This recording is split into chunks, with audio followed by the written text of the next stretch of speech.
hidup ini kadang Allah mengambil sesuatu dari kita. Itu bukan berarti Allah benci kepada kita.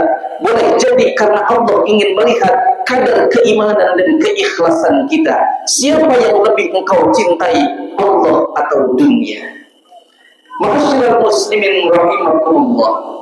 Yang kedua, hari ini merupakan simbol pendidikan keluarga yang melahirkan generasi taat. Nabi Allah Ismail alaihissalam sebagai anak tidak langsung menjadi anak yang soleh. Beliau hadir di keluarga yang penuh dengan keimanan, doa, dan kepatuhan kepada Allah. Bagaimana Nabi Ibrahim doanya diabadikan dalam Al-Quran. Rabbi ij'alni muqimas salati wa min dzurriyyati. Ya Allah, ya Tuhan kami, jadikanlah kami dan anak cucu keturunan kami anak-anak orang-orang yang mendirikan sholat. Ini pelajaran bagi seluruh orang tua, bahwa anak yang soleh itu bukan berasal dari kemewahan, tapi anak yang soleh berasal dari keteladanan.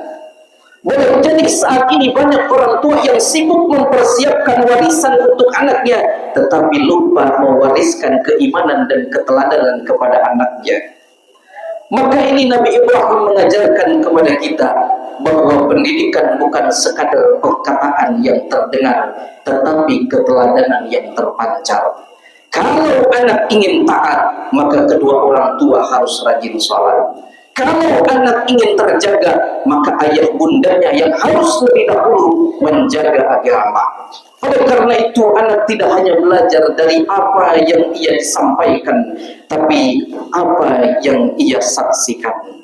Ma'asyiral muslimin, salat Idul Adha rahimakumullah.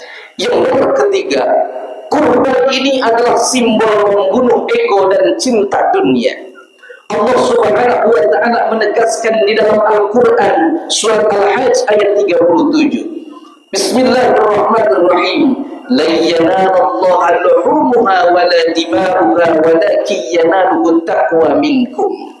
Daging-daging unta dan darahnya sekali-kali tidak akan sampai kepada Allah, melainkan yang sampai kepadanya adalah ketakwaan kalian. Maka kurban ini bukan sekedar memotong kambing atau sapi, tetapi kurban ini mengajarkan kepada kita untuk memotong keserakahan, memotong keakuan dan memotong kecintaan yang berlebih kepada dunia. Karena sebagian manusia mudah kehilangan harta lalu stres, mudah kehilangan jabatan lalu marah, mudah kehilangan pujian kemudian gelisah. Padahal hidup di dunia memang tentang meninggalkan dan melepaskan. Kurban mengajarkan kepada kita yang kita genggam terlalu kencang terkadang itu menyakitkan dan menyiksa. Kita lihat kurban, hewan-hewan kurban sapi, kambing yang dikurbankan, semakin banyak dikurbankan, justru semakin berkembang. Oleh karena itu kami menghimbau kepada para jamaah yang memiliki keluasan rezeki, mari kita berkurban. Itu bukan mau diambil rezekinya oleh Allah, tetapi mau ditambah oleh Allah Subhanahu wa ta'ala. Kita lihat alis kita tidak pernah dipotong, akan tetapi panjangnya segitu saja.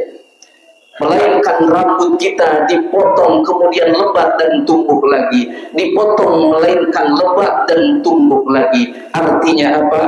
Dengan isyarat berkurban bukan makin sedikit karunia yang Allah berikan, melainkan semakin banyak. Mana qasad sadaqatun min malin, tidak akan berkurang orang-orang yang bersedekah dan berkurban. Bal yazda, melainkan ditambah oleh Allah Subhanahu wa ta'ala. Allahu akbar, Allahu akbar, Allahu akbar, walillahil hamd. Jamaah Adha yang dimuliakan oleh Allah, orang yang ikhlas berkurban, hidupnya akan lapang dan menenangkan, laksana air yang mengalir yang bersih dan menyegarkan. Sedangkan orang yang terlalu menggenggam dunia akan mudah gelisah dan menyesalkan, laksana air diam yang keruh lalu membusukkan. Na'udzubillahi min dzalik. Oleh karena itu jamaah Idul Adha rahimakumullah, Idul Adha mengajarkan kepada kita sabar seperti Nabiullah Ibrahim, ikhlas seperti Nabiullah Ismail, kemudian taat